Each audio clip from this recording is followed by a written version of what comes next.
নমস্কার প্রিয় বন্ধুরা, আমি ঋতুপর্ণা। আমার রিস্টিস চ্যানেলে তোমাদের সকলকে জানাই আমন্ত্রণ। বন্ধুরা, আজ তোমাদের সাথে নিরামিষ আলু পটলের একটা সুস্বাদু রেসিপি শেয়ার করব। একঘেয়ে পটল আলু তরকারি খেতে না ভালো লাগলে এই রেসিপিটি একবার ট্রাই করে দেখো, সবাই তোমার রান্নার প্রশংসা করবে। গ্যাস অন করে কড়াই বসিয়ে কড়াইতে আমি দিয়ে দিলাম 2 চামচ পরিমাণে সর্ষের তেল। তেল ভালো মতন গরম করে নিয়ে ওর মধ্যে প্রথমে দুটো আলু আমি টুকরো করে কেটে রেখেছিলাম, সেই আলু টুকরোগুলো দিয়ে দিলাম। মিডিয়াম টু হাই ফ্লেমে আলুর টুকরোগুলো আমি 2 মিনিট ভেজে নিচ্ছি। 2 মিনিট পর ভাজা আলুগুলো একটু অন্য পাত্রে উঠিয়ে নিচ্ছি।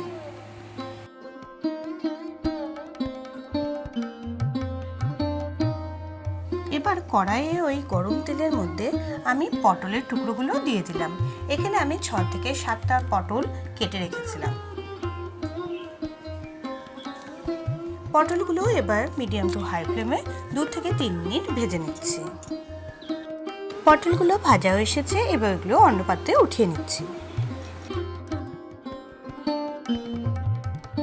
এবার গ্যাসের ফ্লেম লো করে নিয়ে একটা বাটির মধ্যে আমি 1.5 চামচ পরিমাণে আদা কাঁচা লঙ্কা বাটা নিলাম। তার মধ্যে দিয়ে দিলাম ধনে গুঁড়ো 1 চামচ পরিমাণে, জিরে গুঁড়ো দিলাম 1/2 চামচ পরিমাণে, আর কাশ্মীরি লঙ্কার গুঁড়ো দিলাম 1/2 চামচ পরিমাণে, আর সাথে দিয়ে দিলাম গোলমরিচ গুঁড়ো 1/2 চামচ পরিমাণে। স্বাদ অনুযায়ী নুন দিয়ে দিলাম।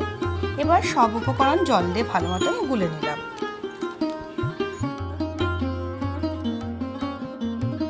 এবার তেলের মধ্যে 3টে লবঙ্গ, 3টে এলাচ আর 3টে গোলমরিচ দিয়ে দিলাম।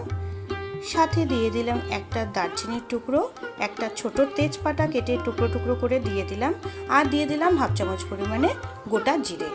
1 মিনিট আমি গ্যাসের ফ্লেম লো করেই সব উপকরণ ভেজে নিলাম। এবার যে গুঁড়ো মশলাগুলো জল দিয়ে গুলে রেখেছিলাম সেই মশলাগুলো দিয়ে দিলাম। গ্যাসের ফ্লেম লো করে রেখে মশলা উপকরণ ভালো মতন 2 মিনিট এভাবে নেড়ে চেড়ে নিচ্ছি। এর মধ্যে দিয়ে দিলাম 1/2 চামচ পরিমাণ হলুদ গুঁড়ো,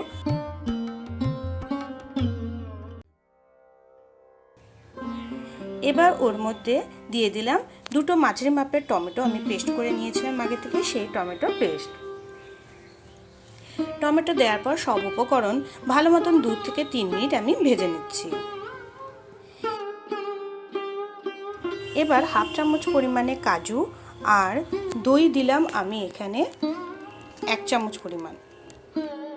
কাজু আর টক দই ভালো মতন পেস্ট করে নিলাম। কড়াইতে ভালো মতন সব মশলাগুলো ভেজে নিয়েছি। মশলাগুলো থেকে তেল বেরোতে শুরু করেছে। এবার এর মধ্যে টক দই আর কাজুর যে পেস্টটা তৈরি করে রেখেছি সেটা দিয়ে দিলাম। এবার গ্যাসের ফ্লেম লো করে রেখে সব উপকরণ ভালো মতন মিশিয়ে নিচ্ছি। এখন এর মধ্যে ভেজে রাখা আলু পটলগুলো দিয়ে দিলাম। পটল আলুগুলো দিয়ে দেওয়ার পর মশলার সাথে সব উপকরণ ভালো মতন মিশিয়ে নিচ্ছি। গ্যাসের ফ্লেম এই সময় মিডিয়ামে রেখেছি।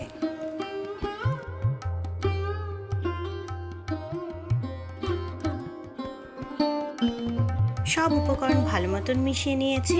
এবার এর মধ্যে দিয়ে দিলাম 1 কাপ পরিমাণে জল। জল দেওয়ার পর হালকা একটু নেড়ে চেড়ে নিলাম, আর উপর দিয়ে দিয়ে দিলাম কিছু কাঁচা লঙ্কা।